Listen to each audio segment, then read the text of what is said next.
ಸ್ನೇಹಿತರೆ ನಮಸ್ಕಾರ. ಇದು ಉತ್ಕರ್ಣ ಟ್ರೇಡಿಂಗ್ ಯೂಟ್ಯೂಬ್ ಕನ್ನಡ ಚಾನಲ್. ಹಿಂದಿನ ವಿಡಿಯೋದಲ್ಲಿ ಹಣಕ್ಕೆ ಇರುವಂತಹ 3 ಪ್ರಮುಖ ಸಮಸ್ಯೆಗಳನ್ನ ನೋಡಿದ್ವಿ. ಈ ಒಂದು ವಿಡಿಯೋದಲ್ಲಿ ಹಣ ಯಾವ ಒಂದು 3 ಪ್ರಮುಖ ಕಾರ್ಯಗಳನ್ನ ಮಾಡಬೇಕು ಅನ್ನೋದನ್ನ ನೋಡ್ತಾ ಹೋಗೋಣ. ಮೊದಲನೇದು ಮೌಲ್ಯ ಸಂಗ್ರಹಣೆ ಅಥವಾ ಸ್ಟೋರ್ ಆಫ್ ವ್ಯಾಲ್ಯೂ.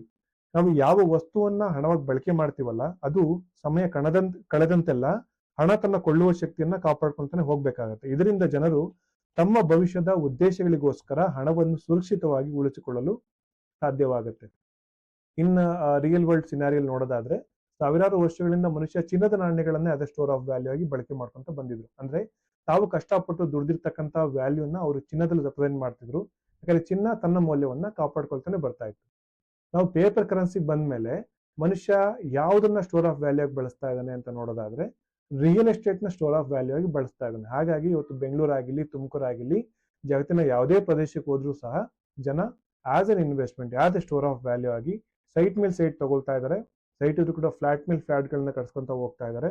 ಅವರು ಹಣನ ಶೇಖರಣೆ ಮಾಡ್ತಾ ಇಲ್ಲ. ಅಂದ್ರೆ ಪೇಪರ್ ಕರೆನ್ಸಿನ ಶೇಖರಣೆ ಮಾಡಿ ಬ್ಯಾಂಕ್ ಅಕೌಂಟ್ ಅಲ್ಲೋ ಅಥವಾ ಒಂದು ಕ್ಯಾಶ್ ಆಗೋ ಮನೇಲಿ ಇಟ್ಕೊಳ್ತಾ ಇಲ್ಲ.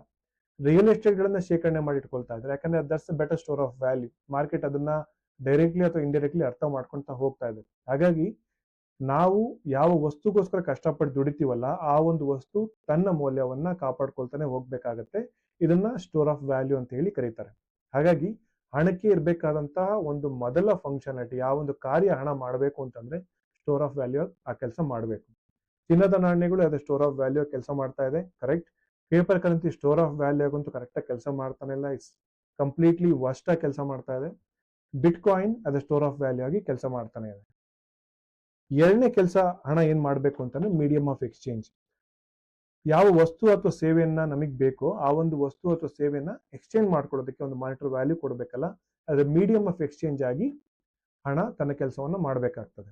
ಚಿನ್ನದ ನಾಣ್ಯಗಳು ಅದೇ ಮೀಡಿಯಂ ಆಫ್ ಎಕ್ಸ್ಚೇಂಜ್ ಆಗಿ ಕೆಲಸ ಮಾಡಿದ್ವು, ಅದು ಈಗಂತೂ ಮಾಡ್ತಾ ಇಲ್ಲ. ಯಾಕಂತಂದ್ರೆ ಚಿನ್ನದ ನಾಣ್ಯಗಳನ್ನ ತಗೊಂಡೋಗಿ ನಾವು ಹಾಲು, ಮೊಸರು, ತರಕಾರಿಗಳು ಇದನ್ನೆಲ್ಲ ಕೊಡೋದಕ್ಕೆ ಸಾಧ್ಯ ಆಗೋದಿಲ್ಲ. ಪೇಪರ್ ಕರೆನ್ಸಿಲಿ ಮಾಡ್ಬೋದು, ಬಿಟ್ ಕಾಯಿನ್ ಅಲ್ಲಿ ಕೂಡ ಮಾಡ್ಬೋದು. ಸೊ ಹಣಕ್ಕೆ ಇರಬೇಕಾದಂತಹ ಎರಡನೇ ಯಾವ ಕಾರ್ಯ ಮಾಡಬೇಕು ಅಂತಂದ್ರೆ ಅದು ಮೀಡಿಯಂ ಆಫ್ ಎಕ್ಸ್ಚೇಂಜ್. ಮೂರನೇದು ಯಾವುದು ಅಂತಂದ್ರೆ ಅಳತೆಯ ಮಾಪನ, ಅಂದ್ರೆ ಯೂನಿಟ್ ಆಫ್ ಅಕೌಂಟ್. ಯಾವ ಅಗತ್ಯ ವಸ್ತುಗಳು ಅಥವಾ ಸೇವೆಗಳು ನಮಗ್ ಬೇಕಲ್ಲ ಅದನ್ನ, ಯಾವ ವಸ್ತುವನ್ನ ನಾವು ಹಣವಾಗಿ ಬಳಕೆ ಮಾಡ್ತೀವಿ ಅದನ್ನ ಮಾಪನದಲ್ಲಿ ಅಳಿಬೇಕಾಗ್ತದೆ.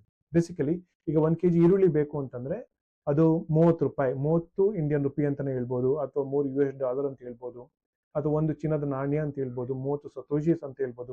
ಸೊ ಯಾವುದೇ ಒಂದು ಮಾಪನದಲ್ಲಿ ಅದನ್ನ ಡಿನಾಮಿನೇಟ್ ಮಾಡಬೇಕಾಗ್ತದೆ. ಈ ಒಂದು ಡಿನಾಮಿನೇಟ್ ಮಾಡುವಂತಹ ಶಕ್ತಿ ಆ ಒಂದು ವಸ್ತುಗೆ, ಅಂದ್ರೆ ಯಾವ ವಸ್ತುನ ಹಣವಾಗಿ ಬಳಕೆ ಮಾಡ್ತೀವಲ್ಲ ಆ ಒಂದು ವಸ್ತುವಿಗೆ ಇರಬೇಕಾಗುತ್ತೆ. ಸೊ ಸಂಕ್ಷಿಪ್ತವಾಗಿ ಹೇಳ್ಬೇಕು ಅಂತಂದ್ರೆ ಹಣ 3 ಇಂಪಾರ್ಟೆಂಟ್ ಒಂದು ಕಾರ್ಯನ ಮಾಡಬೇಕಾಗ್ತದೆ, ಕೆಲಸವನ್ನ ಮಾಡಬೇಕಾಗ್ತದೆ. ಅದರಲ್ಲಿ ಮೊದಲನೇ ಕೆಲಸ ಏನಂತಂದ್ರೆ ಸ್ಟೋರ್ ಆಫ್ ವ್ಯಾಲ್ಯೂ, ಎರಡನೇ ಕೆಲಸ ಮೀಡಿಯಂ ಆಫ್ ಎಕ್ಸ್ಚೇಂಜ್, ಮೂರನೇ ಕೆಲಸ ಯೂನಿಟ್ ಆಫ್ ಅಕೌಂಟ್.